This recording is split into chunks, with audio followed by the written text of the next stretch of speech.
Boa tarde. Boa tarde. Eleitores de todo o Brasil foram às urnas no primeiro turno das eleições para escolher prefeitos e vereadores. E por causa do fuso horário, a votação ainda não terminou em Manaus, Belém, Porto Velho, Rio Branco, Cuiabá, Campo Grande e Boa Vista. Nós vamos acompanhar agora os primeiros resultados da pesquisa Boca de Urna. Todas as pesquisas que nós vamos mostrar agora têm margem de erro de 2 pontos percentuais, para mais ou para menos. E vamos aos primeiros resultados, que são de São Paulo, que esse ano teve uma das disputas mais acirradas de todo o Brasil. Os números do Ibope mostram uma reviravolta surpreendente na corrida para a prefeitura da maior cidade do Brasil. Segundo o Boca de Urna, José Serra, do PSDB, e Fernando Haddad, do PT, vão disputar o segundo turno na cidade. Isso significa que Celso Russomano, do PRB, que liderou as últimas pesquisas, está fora da disputa para prefeito, segundo o Boca de Urna do Ibope. Ontem, só para você ter uma ideia, nós mostramos no Jornal Nacional, olha o que foi essa reviravolta. Na última rodada de pesquisas do Ibope, os 3 candidatos tinham aparecido num empate triplo. A pesquisa Ibope Boca de Urna foi encomendada pela TV Globo e pelo jornal O Estado de São Paulo. Vamos aos resultados. Os números da Boca de Urna do Ibope para São Paulo mostram José Serra com 30% dos votos válidos, oscilando de 28% a 32%. Fernando Haddad tem 29% dos votos válidos, segundo o Ibope, oscilando na margem de erro de 27% a 31%. Há um empate técnico entre José Serra e Fernando Haddad. Em terceiro lugar aparece Celso Russomano, com 23% dos votos válidos, oscilando de 21% a 25%. E Gabriel Chalita tem 12%, oscila de 10% a 14% dos votos válidos. Bonner. Obrigado, Márcio Gomes. O Ibope ouviu hoje 6 mil eleitores em São Paulo. Alexandre Garcia, que reviravolta. Pois é, e é bom a gente ressalvar que é uma pesquisa feita na boca da urna que depois vai ser confirmada na contagem de votos. Claro. Ainda hoje a gente vai saber, né? Mas a pesquisa de boca de urna está mostrando que eles estão rigorosamente empatados, Haddad e Serra. Nesses últimos dias houve um grande esforço do candidato Serra e, do outro lado, um grande esforço do apoiador principal, o lançador da candidatura de Haddad, o ex-presidente Lula. E o Russomano, que liderava, acabou ficando para trás. Parecia que não, mas no fim das contas, PSDB e PT se enfrentando de novo. Os dois grandes partidos, os mais poderosos, acabam agora num binário, né, nesse segundo turno. Vamos então agora aos números do Rio de Janeiro. A pesquisa foi encomendada pela TV Globo. De acordo com o Ibope, Eduardo Paes, do PMDB, foi reeleito no primeiro turno. O atual prefeito Eduardo Paes, do PMDB, aparece com 69% dos votos válidos no Rio, oscilando de 67% a 71%. O candidato do PSOL, Marcelo Freixo, tem 26%. Na margem de erro, oscila de 24% a 28% dos votos válidos. Bonner. O Ibope ouviu 5 mil eleitores no Rio de Janeiro. Alexandre, aí sem surpresa, né? Sem surpresa, e eu diria que Freixo não é gabeira. Na eleição anterior, que elegeu Eduardo Paes, houve um segundo turno. Dessa vez, não. Ele se distanciou mais, teve o apoio do governador, o apoio dos 2 senadores. A última caminhada dele foi com esse apoio e ganhou em primeiro turno. Essa parece que está confirmada, 69%. Mesmo na abertura de urnas, a gente vai confirmar isso. Talvez seja a maior vitória de primeiro turno do país em capital. Vamos aguardar os números oficiais, não é isso? Vamos agora aos números do Boca de Urna para Belo Horizonte, onde, segundo o Ibope, Márcio Lacerda, do PSB, deve ser reeleito. Mas ainda existe uma possibilidade de segundo turno em Belo Horizonte contra Patrus Ananias, do PT. A pesquisa foi encomendada pela TV Globo. O atual prefeito de Belo Horizonte, Márcio Lacerda, tem 52% dos votos válidos, segundo o Ibope. Na margem de erro, oscila de 50% a 54%. O ex-ministro Patrus Ananias tem 42%, oscilando na margem de erro de 40% a 44% dos votos válidos. Bonner. Bom, o Ibope ouviu 4 mil eleitores em Belo Horizonte, Alexandre. Pois é, vejam só, Márcio Lacerda é do PSB, um partido que no plano federal apoia o governo Dilma e, no entanto, foi apoiado pelo governador de Minas Gerais, que é tucano, e pela liderança tucana, Aécio Neves, o ex-governador. Patrus Ananias, ex-ministro do governo do PT, teve o apoio de Lula e que convenceu, inclusive, a presidente Dilma a ir a Belo Horizonte. Mesmo assim, estamos aí com essa possibilidade de decidir em primeiro turno, o que ainda não é algo que se possa afirmar. Não dá. BH vai ter que esperar aí os números oficiais, né?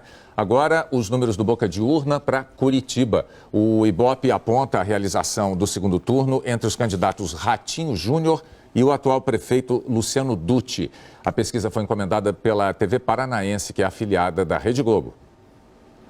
A boca de urna do Ibope para Curitiba mostra o deputado federal Ratinho Júnior do PSC com 34% dos votos válidos, oscilando na margem de erro de 32% a 36%. O atual prefeito Luciano Dutti do PSB tem 29% dos votos válidos e oscila na margem de erro de 27% a 31%. Gustavo Fruet do PDT aparece com 24% dos votos válidos, oscilando de 22% a 26%.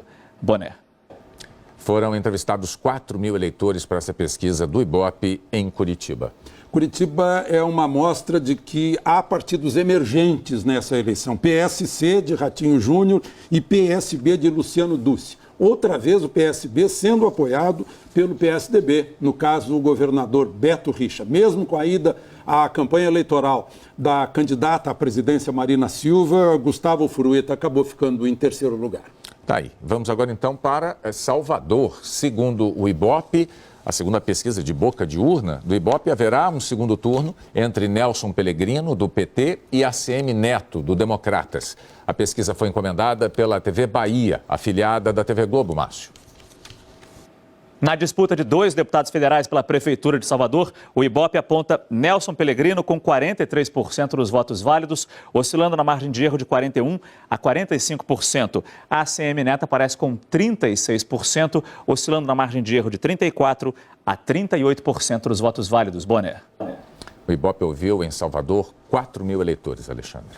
Pois é, lá em Salvador, o ex-prefeito Mário Kersh, que ficou em terceiro lugar e é do PMDB, estava reclamando que a presidente Dilma gravara propaganda eleitoral para o candidato Pellegrino, porque o governo teria prometido que não faria isso onde houvesse choque entre os partidos da base do governo. Mas tal não aconteceu, houve muita briga na justiça eleitoral, o candidato ACM Neto chegou a ser proibido de falar em mensalão, enfim, uma grande disputa na Bahia que deve ser decidida em segundo turno.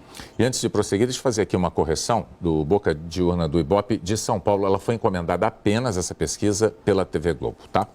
Vamos aos números agora de Fortaleza. Essa pesquisa foi encomendada pela TV Verdes Mares, que é afiliada da Rede Globo. E de acordo com o Ibope, Eumano do PT e Roberto Cláudio do PSB vão disputar o segundo turno. Em Fortaleza, o candidato do PT, Eumano de Freitas, aparece com 28% dos votos válidos. Pela margem de erro, oscila de 26% a 30%. Roberto Cláudio do PSB tem 24%. Pela margem de erro, tem de 22% a 26% dos votos válidos. E Moroni Torga, no Democratas, aparece com 18%. Na margem de erro, oscila de 16% a 20% dos votos válidos.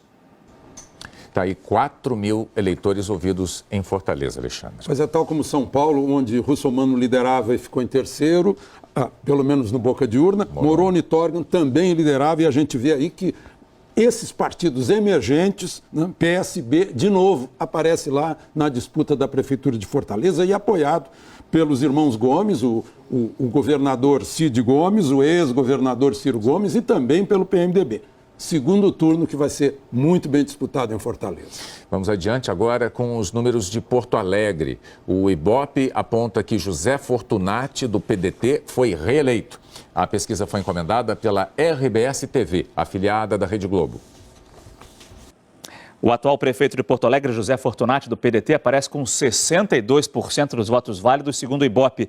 Na margem de erro, ele oscila de 60% a 64%. Manuela Dávila, do PCdoB, tem 23% dos votos válidos, oscilando de 21% a 25%.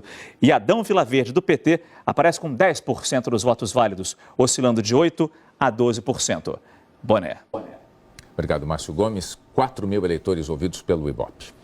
O candidato do PT com apenas 10%, embora o presidente Lula tenha ido lá, tenha dado força. O governador Tarso Genro também perde essa eleição, ficou em terceiro lugar o candidato dele. E Fortunati, com 62%, decide em primeiro turno essa eleição. A presidente Dilma foi votaram em Porto Alegre, onde a origem política da presidente é exatamente o PDT, embora ela seja hoje do PT. Né? E a grande dúvida é em quem ela votaria. Disse nos bastidores que Lula teria perguntado e ela disse que não ia contar. Vamos então agora para os números de Goiânia. Segundo o Ibope, Paulo Garcia, do PT, foi reeleito em primeiro turno. Pesquisa encomendada pela TV Anhanguera, afiliada da Rede Globo. Segundo o Ibope, o atual prefeito Paulo Garcia, do PT, aparece com 56% dos votos válidos, oscilando na margem de erro de 54% a 58%. Jovair Arantes, do PTB, tem 18%, oscilando na margem de erro de 16% a 20%. E Elias Júnior, do PMN, aparece com 11%. Dentro da margem de erro, ele tem entre 9% e 13% dos votos válidos. Bonner. O Ibope ouviu 3 mil eleitores em Goiânia. Pois é, o médico Paulo Garcia era vice-prefeito de Íris Rezende, a grande liderança do PMDB, quando ele se deixou a prefeitura para se candidatar ao governo de Goiás. Ganha no primeiro turno, inclusive beneficiado pelo escândalo do Carlinhos Cachoeira, que pegou o senador Demóstenes e também bate, de certa forma, no governador Marconi Perillo, que é tucano. Voltando então aos números, agora a gente vai para os resultados do Boca de Urna do Recife. O Ibope declarou que Geraldo Júlio, do PSB, deve ser eleito, mas que Daniel Coelho, do PSDB, ameaça essa vitória no primeiro turno. Esse é mais um caso em que o resultado só vai ser conhecido mesmo com a contagem oficial dos votos. Essa pesquisa foi encomendada pela TV Globo. Geraldo Júlio, do PSB, aparece com 51% dos votos válidos na boca de urna do Ibope para Recife. Na margem de erro, oscila de 49% a 53%. Daniel Coelho, do PSDB, tem 25%, oscilando na margem de erro de 23% a 27% dos votos válidos. Humberto Costa, do PT, tem 20%. Na margem de erro, tem de 18% a 22% dos votos válidos. Bonner. 4 mil eleitores ouvidos no Recife, Alexandre Garcia. Essa eleição em Recife tem uma história de racha no PT, né? O prefeito João Costa havia ganho uma prévia, mas o presidente Lula preferiu indicar Humberto Costa e Humberto Costa ficou em terceiro lugar. O candidato do governador Eduardo Campos, do PSB, parece que leva essa eleição em primeiro turno. Pois é, agora na abertura desse programa, Boca de Urna, eu disse que Belém estava fora do fuso horário de Brasília. Cometi aqui um engano, eu peço desculpas aos eleitores de Belém, de todo o estado do Pará. O fato é que Belém não está fora do fuso horário, tanto é que vamos ver agora o Boca de Urna de Belém. O Ibope aponta a realização de segundo turno entre os candidatos Edmilson Rodrigues e Zenaldo Coutinho. Essa pesquisa foi encomendada pela TV Liberal, afiliada da Rede Globo. O ex-prefeito Edmilson Rodrigues, do PSOL, aparece com 33% dos votos válidos, oscilando de 31% a 35%. São exatamente os mesmos números de Zenaldo Coutinho, do PSDB. 33% dos votos válidos, oscilando de 31% a 35%. Portanto, um empate na primeira colocação. E continuando os números, nós temos outro empate. Jefferson Lima, do PP, aparece com 10% dos votos válidos, oscilando de 8% a 12%. Exatamente os mesmos números de José Priante, do PMDB, que também tem 10% dos votos válidos, segundo o Ibope, oscilando de 8% a 12%. Bonner. Obrigado, Márcio Gomes. O Ibope ouviu 3 mil eleitores hoje, Alexandre. Pois é, um empate mais acima dos que vão para o segundo turno, inclusive o ex-prefeito do PSOL. E, mais uma vez, um grande partido fica atrás, está no empate de 10%. O candidato de Jader Barbalho ficou com 10%, o que mostra a cada eleição vão se enfraquecendo lideranças tradicionais que vão sendo substituídas por novas lideranças. Parece que também há essa mudança em partidos com essa chegada dos partidos emergentes. Tudo bem, são 17 horas e 14 minutos no horário de Brasília. A primeira edição do Boca de Urna está terminando aqui, mas a gente volta a qualquer momento com novos números e a partir de agora, ao longo de todo o domingo, nós vamos acompanhar a marcha da apuração dos votos para a eleição de prefeitos das capitais. Até já.